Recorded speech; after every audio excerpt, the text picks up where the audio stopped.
El sábado, durante la toma de posesión, hubo protestas violentas en algunas ciudades, San Luis Río Colorado, Sonora, Guadalajara, el Distrito Federal, que es lo que ha recibido más atención. Me centro en el Distrito Federal porque, curiosamente, vino la primera coincidencia entre el gobierno federal y el capitalino, porque tanto Mondragón, el encargado de la Secretaría de Seguridad Pública, como Marcelo Ebrard coincidieron en que era un hecho orquestado, que la violencia, que el vandalismo había sido armado, tejido por fuerzas oscuras.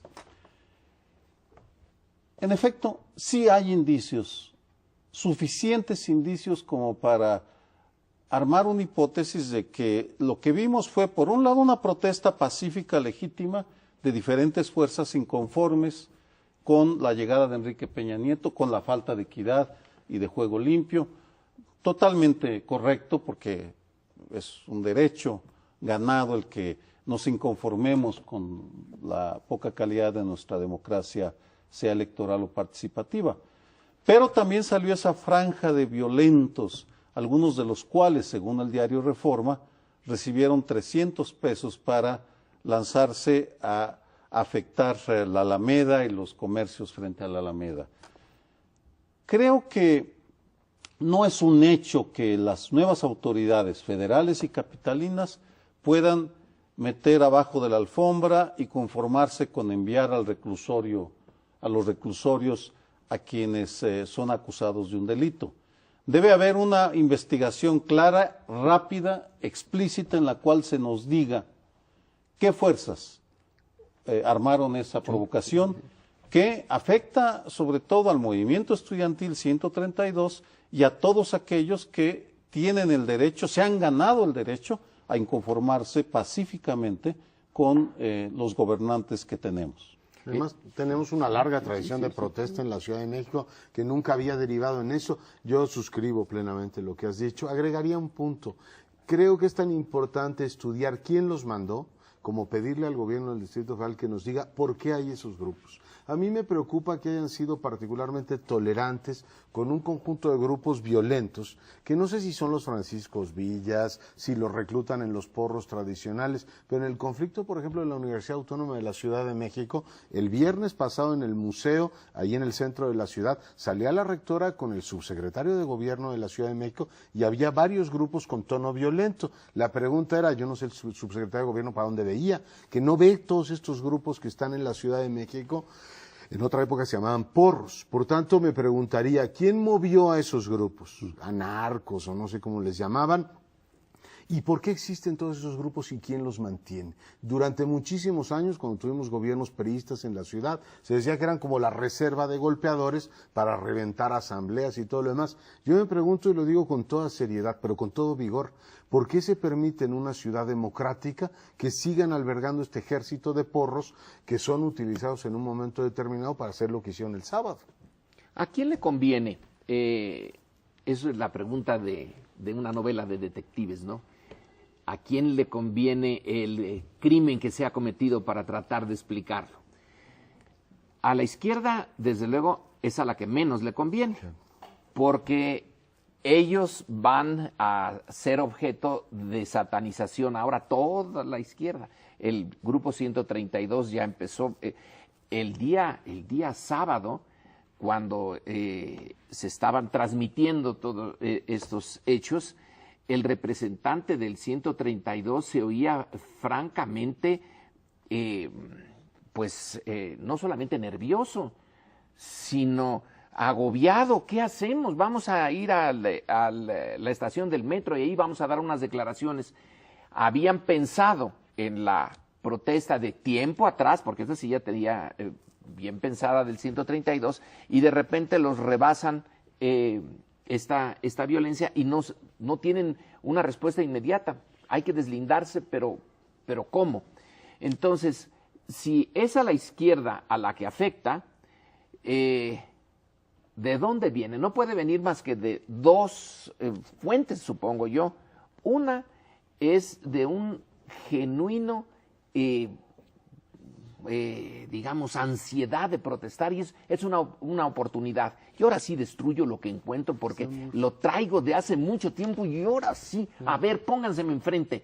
No son muchas las oportunidades que se tienen de eso. En un 2 de octubre también, en una protesta del 2 de octubre, salieron estos mismos grupos a palos y rompiendo escaparates. Afectó a todos los que están detrás del 2 de octubre, que llevan años intentando que esa protesta se mantenga, pero pueden ser genuinos, puede ser de los mismos que hacen el graffiti, que destrozan la estética de la ciudad porque están enojados. Esa es una posibilidad. La otra es que tenemos una historia detrás, lo de el 68, los guantes blancos del Batallón Olimpia, el 71 con los halcones, que alguien desde adentro haya dicho, este es el momento adecuado, el mejor momento, en el que Peña Nieto anda con un discurso tan aperturista y nosotros también desde adentro ponemos esta violencia y se la achacamos a la izquierda. Creo que es una de las dos son igualmente preocupantes. Si es genuino, caracoles, qué odio hay ahí adentro. Y si no es genuino, es la misma historia de antes. No sabemos realmente, es decir, no sabemos quién fue, se tiene que aclarar qué grupos, etcétera, para más o menos entender cuál era la lógica o la racionalidad de eso. Lo que sí sabemos es que no fue espontánea la violencia, no se desbordó, fue planeada. Y desde la que muchos de ellos iban embosados, pues es que iban a delinquir. Y hay fotografías desde muy temprano en donde se ve que están, pues, el robo de gasolinas, preparación de las bombas Molotov, etcétera. Por cierto, Milenio decía el día de ayer que tiene fotos del líder de Atenco ahí fabricando las bombas Molotov con gasolina. No recuerdo el nombre, pero los atencos que han estado cerca del 132, no lo sé, pero dice, hay fotografías en donde se ve que ahí está, digamos, en esta factura de las bombas que se utilizaron y demás. Pero si bien esto afecta a la izquierda, pues, por asociación directa, digamos, o indirecta, yo tampoco creo que al gobierno le conviniera eso, porque las 8 columnas internacionales, bueno, las noticias sobre México a nivel internacional, no 8 columnas, pues no eran los 13 puntos, que eso es lo que le convenía a Peña Nieto, sino la violencia. Y de nuevo destacar, decir, mira, no está tan clara la legitimidad de Peña Nieto que mira la violencia a la hora de la toma de posesión, no es algo que le convenga al gobierno tampoco. No es muy racional. Sí es algo que yo creo que le vino a afectar también al gobierno. Entonces habrá que aclarar de dónde. Y lo del 132, lo que pasa es que, y la propia izquierda, digamos, quienes convocaron a las protestas pacíficas y a la protesta, que desde luego que es un derecho democrático, pues tienes que asumir también cierta responsabilidad o cierto riesgo. Cuando tú convocas y no sabes a qué grupos o cuáles de tus grupos que pueden coincidir en tus protestas, pero que no controlas. Entonces, si vienen Panchos Villas, si vienen Atencos y empiezan a hacer este tipo de cosas, pues de pronto decir, bueno, es que me están rebasando algunos de los grupos. No es Morena, no podemos decirlo, no es el PRD desde luego. 132, pues hay de todo también ahí, no se han asociado con una serie de grupos que de repente, pues quién está ahí y quién no, hay divisiones entre ellos, se están descalificando, hay posiciones que luego salen otros del 132, porque no es un movimiento orgánico. Y donde tienes que tener cuidado también o asumir cierta responsabilidad es en las declaraciones. O sea, la responsabilidad política no es solamente por lo que haces, sino también por lo que dices.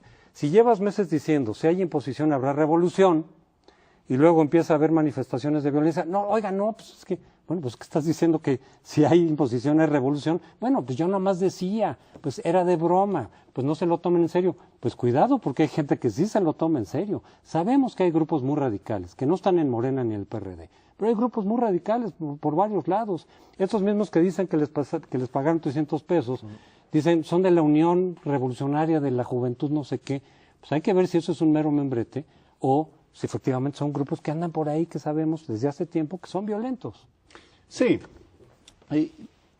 creo que se mezclan varias cosas. Tienes razón, Lorenzo, cuando dices que qué preocupante que haya un sustrato de tanto odio, pero me parece que hay una franja de la población en la cual sí hay un odio profundísimo contra el régimen, contra lo existente, que no les da ninguna oportunidad o muy pocas oportunidades.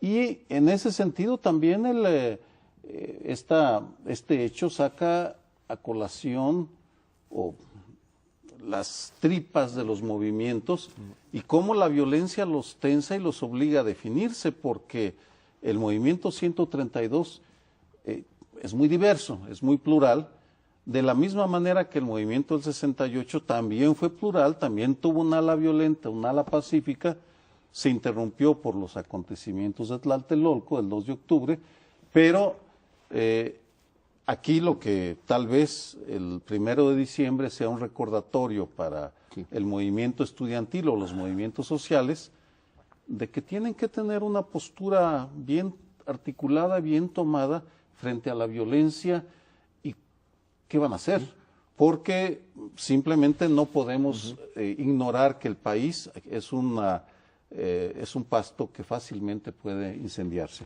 Pero se acabó el tiempo, tenemos que irnos, regresamos en una semana. Gracias por